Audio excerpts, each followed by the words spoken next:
Maligayang Pasko po mga kababayan. Si Kamanong po, nagbabalik na naman po muli para po magkomento po sa inyo dito po sa Tambayang Makabayan. Magandang umaga po muna sa inyo, tanghali, hapon, gabi at madaling araw po sa ating lahat. Sana po nasa maayos po tayong kalagayan mga kababayan. Ito po, umpisa na po natin mga kababayan, komentuhan po natin. Nakakalungkot man po mga tambay, tayo po ay magdiriwang po na Kapaskuhan. Nakasama po natin ang ating mga pamilya at mahal sa buhay. Pero ang ating dating Pangulong Duterte ay hindi po niya makakasama ang kanya pong pamilya sa Kapaskuhan at ganoon din po sa paglipas po ng taon, sa bagong taon. Ganyan po katindi ang ICC mga kabayan. Ganyan po sila magbigay ng human rights mga kababayan. Ibang klase po ang ginawa ng pamahalaan ni Bongit sa pagkidnap po sa dating Pangulong Duterte. Ito po, pakinggan po natin ang balita at ang rules ng ICC.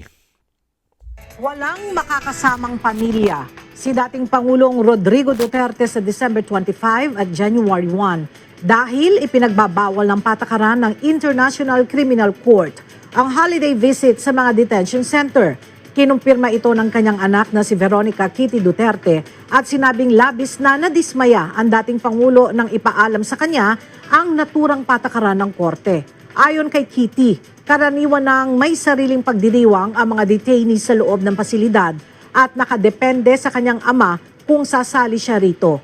Marso ngayong taon nang dalhin sa ICC sa The Hague ang dating Pangulo dahil sa kasong crimes against humanity kaugnay ng kanyang War on Drugs campaign.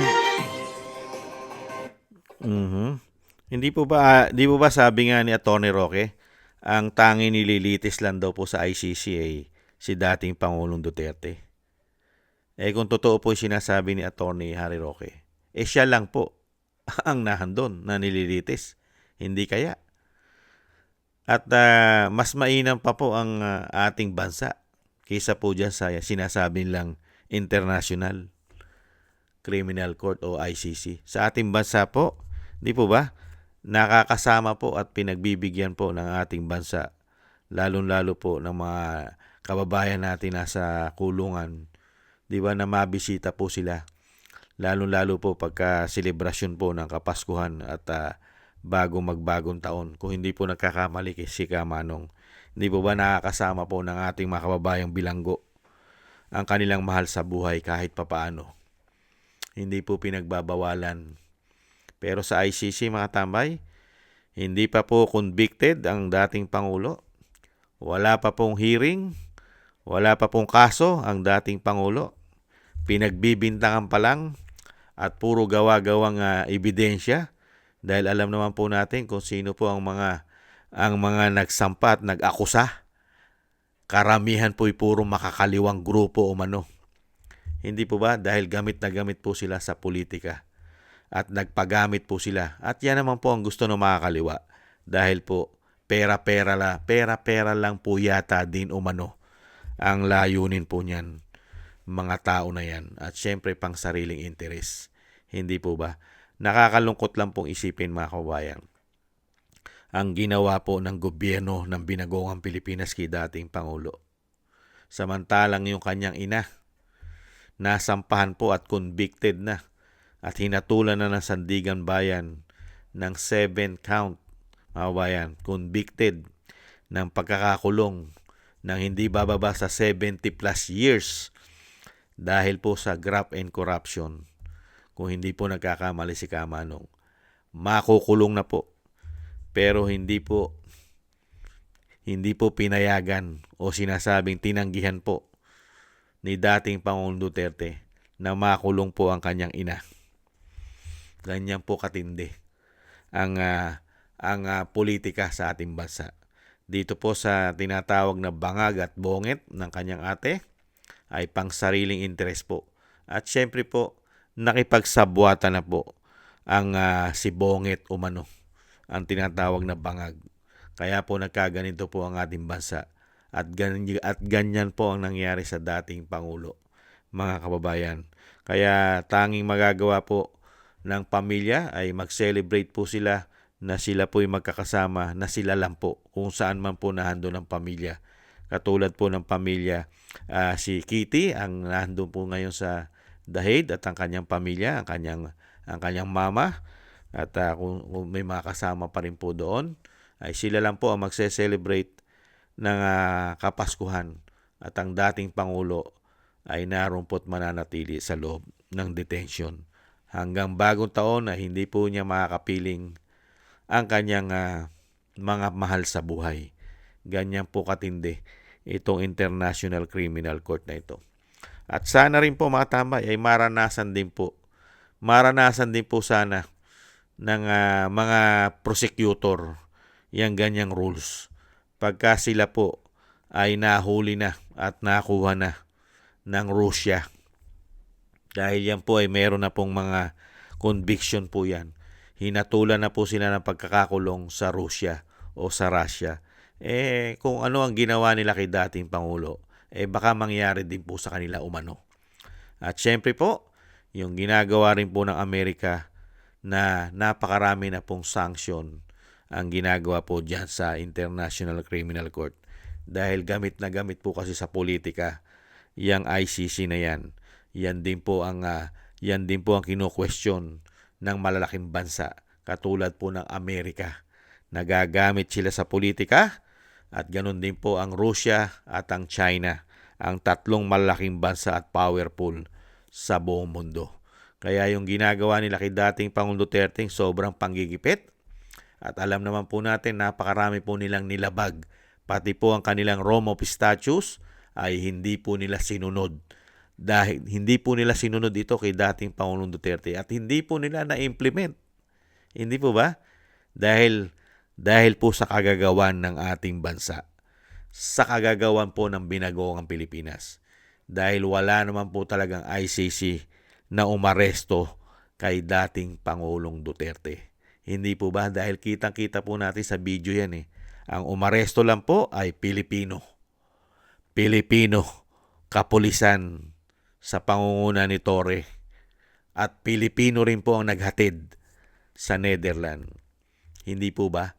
Walang ICC tayong nakita, walang banyaga, at wala rin pong Interpol na nakita ang mga Pilipino. Ganyan po katindi, systematic, planado ang ginawa po nila. Kaya po marami po ipagsusulit. Pagka nawala na po sa kapangyarihan ng mga taong sangkot dito, ay sila naman po, mababaliktad naman po umano ang sitwasyon, mga kababayan. Lahat po ng mga pinagagawa nila na bend the law, break the law umano, ay sasapitin din po nila yan sa tamang panahon, mga kababayan. Nakakalungkot po mga kababayan, yan po ang balita. At yan po ay pinahayag po ni Ma'am Kitty yan noong mga nakarang araw pa, na dismayado po ang kanilang pamilya. At syempre po, lalong-lalo po ang ating dating Pangulong Duterte ay malungkot po siya. Dahil nga po, napakalayo niya na sa bansang Pilipinas. Tapos yung mismo na pamilya niya mismo, iilan-ilan na lang po ang makakasama niya sa Kapaskuhan at Bagong Taon, ay kinikitil pa dahil sa sinasabing rules, mga kababayan. Ibang klase. Kaya po dyan sa ICC ay wala pong spirit po dyan. Wala po silang spirit ng Kapaskuhan, mga kababayan. Wala pong espiritu ng Kapaskuhan po dyan. Mga makasarili po yan. Alam naman nila na may pamilya yan. Hindi po ba? At dating Pangulo, ibang klase. Kaya itong gobyerno ni Bonget at ni Bangag ay talagang itatakwil mo, mga tama. Itatakwil mo yung pamahalaan na ganyang klase.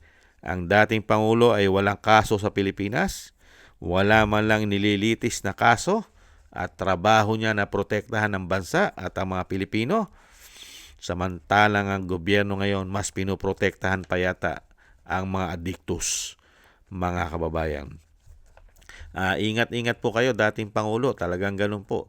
Dahil po napagkaisahan po kayo at sobra po kayong napolitika at nagamit pa ang pera ng taong bayan umano. Maligayang Pasko po at maligong bagong taon po sa inyo, dating Pangulong Duterte. At siyempre po ang dasal po namin ay madugtungan pa po ang buhay at kalakasan nyo, at makalabas na po kayo sa lalong mabilis. At siyempre po ang ICC ay sana po patuloy po sila na usigin ng United States of America, mga kababayan, at ganun din po ng Russia, at isama na po natin ang China, mga kababayan, dahil sa mga pinagagawa po nito, lalong-lalo po sa ginawa nila kay dating Pangulong Duterte, mga kababayan. Thank you po mga kababayan sa nagusto po ng ating tambayang mga kababayan sa YouTube at TikTok, at ganun din po sa mga